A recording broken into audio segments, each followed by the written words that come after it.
Hi, this is Cheryl Gallant, your Conservative Member of Parliament for the tax Warren riding of Renfrew-Nipissing-Pembroke.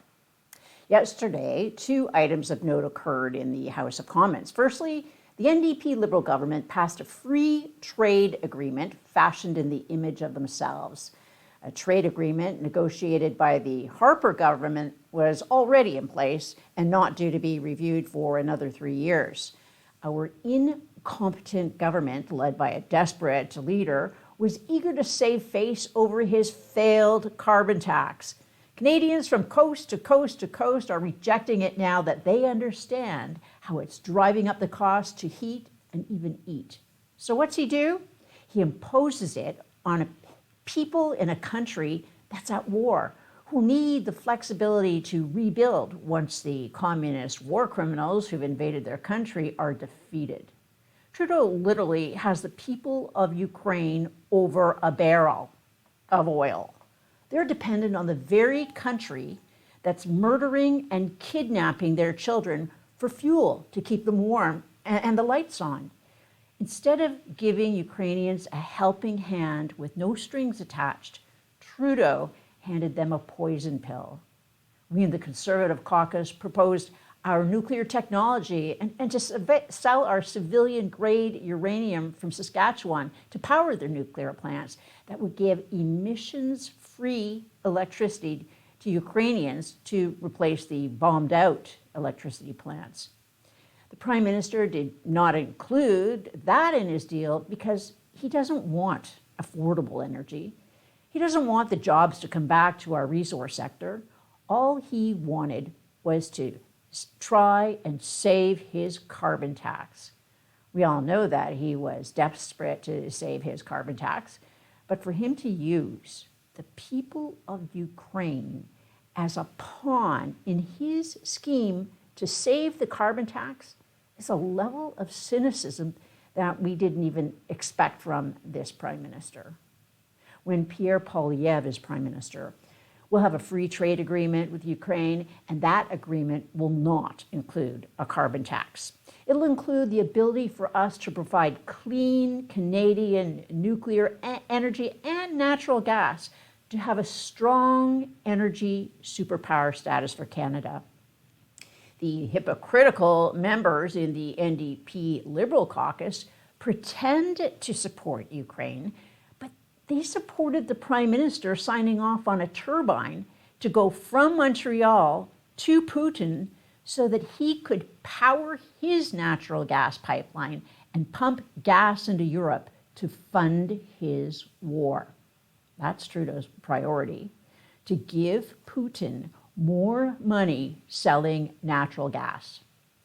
Our priority, our common sense plan, turns dollars for dictators into paychecks for our people in this country.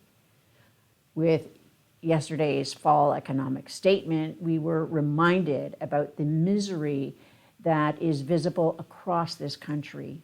We also remember how good things were only 8 years ago when inflation and interest rates were at rock bottom. Taxes were falling faster than at any time in Canadian history. The budget was balanced. It took 25 years to pay off a mortgage, not just to get a mortgage. Crime had fallen by 25%, so low that some of us in the Valley could leave our doors unlocked. Our borders were secure. Housing cost half of what it does today. Take-home pay had gone up 10% after tax and inflation. The New York Times had calculated that Canada's middle class was, for the first time ever, richer than Americans' middle class. All this, despite a once-in-a-lifetime financial crisis in the U.S., and wars in Syria, Iraq, Afghanistan, and yes, Ukraine. Those wars didn't cause inflation when Prime Minister Harper was leading our economy. Until Trudeau took office, Canada was rich, affordable, and safe. The very wealthy had not done particularly well, though. 8 years ago, their share of the economy had shrunk. Now the wealth concentrates among the very, very rich. Inflationary policies like the ones the NDP Liberals triggered always help the richest people. When government concentrates wealth in the hands of politicians and bureaucrats, they give it to the most politically influential people. The rich get richer and the poor get poorer. Now we're seeing the biggest ever gap between rich and poor and the middle class. He promised to help the middle class and those working hard to join it. He has demolished the middle class, and that's the reality. Inflation, after hitting 40-year highs, is back on the move. The economy is now shrinking, and if you add in per capita terms, it's plummeting. In fact, the GDP per person is actually smaller than it was 6 years ago. He promised to create jobs by making the most significant infrastructure investment in Canadian history. After 8 years, we have no plans for high-speed rail. We don't even have a high-speed internet an hour outside Ottawa, or cell phone coverage in small communities where it's needed most. The only water purification and wastewater treatment plants put into service over the last years was with the money earmarked by the Conservatives' Building Canada Fund. The growth never happened. Canada's growth is now projected to be the worst between now and 2030. It's projected to be the worst for the next 4 decades. That's out of 40 top countries. It now takes 25 years to save up for a down payment. We used to pay off a mortgage in that time. Since the NDP Liberals started working together, families have stretched out the terms of their mortgages to 90 years. And the wannabe Prime Minister, now the Finance Minister, bragged that she stretched out the terms of their mortgages to 90 years. And this wannabe Prime Minister, now the Finance Minister, bragged that she's going to create a charter that will allow them to stretch out their mortgages longer, so that now you can have a 100-year mortgage. Our great-grandchildren will still be paying off the mortgage on their homes. Canadian homes now cost 50% more than in the United States of America. They built fewer homes last year than were built in 1972, 50 years ago here in Canada. That was a time when our population was half of what it is today. So we're building fewer homes now that we have 40 million people than what we built when we had 22 million people. No wonder we have this new phenomenon of middle-class working homeless people. We've never seen this before, but now we have nurses, electricians, carpenters, bank employees living in parking lots, something they couldn't even imagine. Homeless encampments in the beautiful city of London, Ontario. This would have been unimaginable. Now they expect us to believe that this time they mean their billions of dollars of new spending are going to change what the billions of dollars they've spent over the last decade have caused. These are the worst housing prices in Canadian history. This Prime Minister has doubled our national debt, adding more debt than all of the previous 22 Prime Ministers combined. He tells us the debt doesn't matter, that the budget will balance itself. Next year, the government will spend more on debt interest than it does on health care. So instead of money going to doctors and nurses, it'll go to bankers and bondholders in Manhattan and in London, England. Another transfer of wealth from the working class to the wealthiest people in the world. We see the social breakdown that this has brought in. Crime is raging out of control in our communities. Shootings are up 101% across Canada over the last 8 years. But they're planning to confiscate guns from sports shooters whose names undergo a security check every single day. Drug overdoses.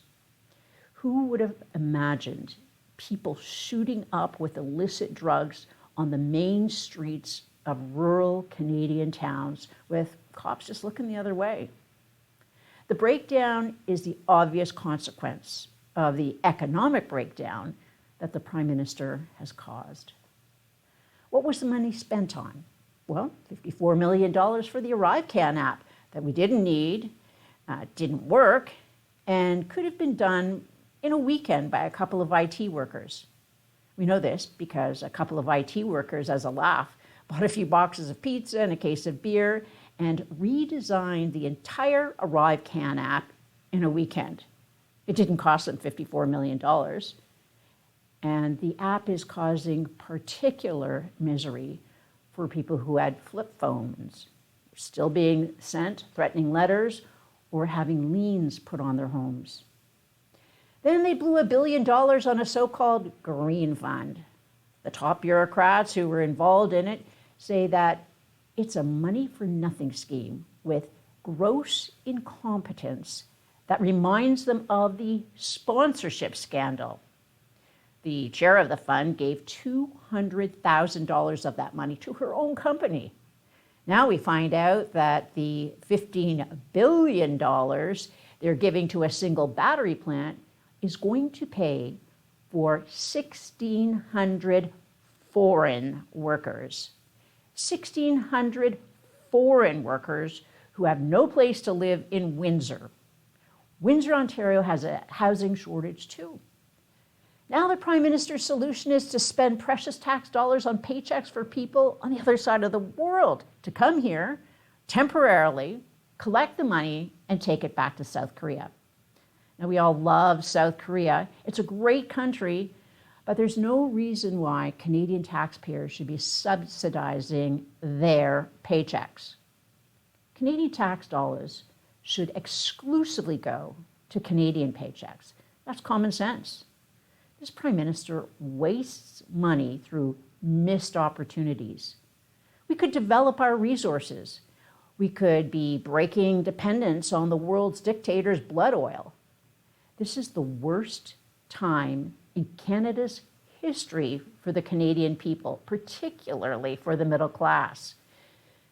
The good news is Conservatives have a common sense plan that'll axe the tax to bring home lower prices, cap spending, and cut waste to bring down inflation and interest rates, remove bureaucracy to build more homes so that once again people can afford to pay their rent or their mortgages. This will be a country that works for the people who do the work, the common people, the common sense of the common people, united for our common home, your home, my home, our home. Let's bring it home. Live from Ottawa, this is Cheryl Gallant.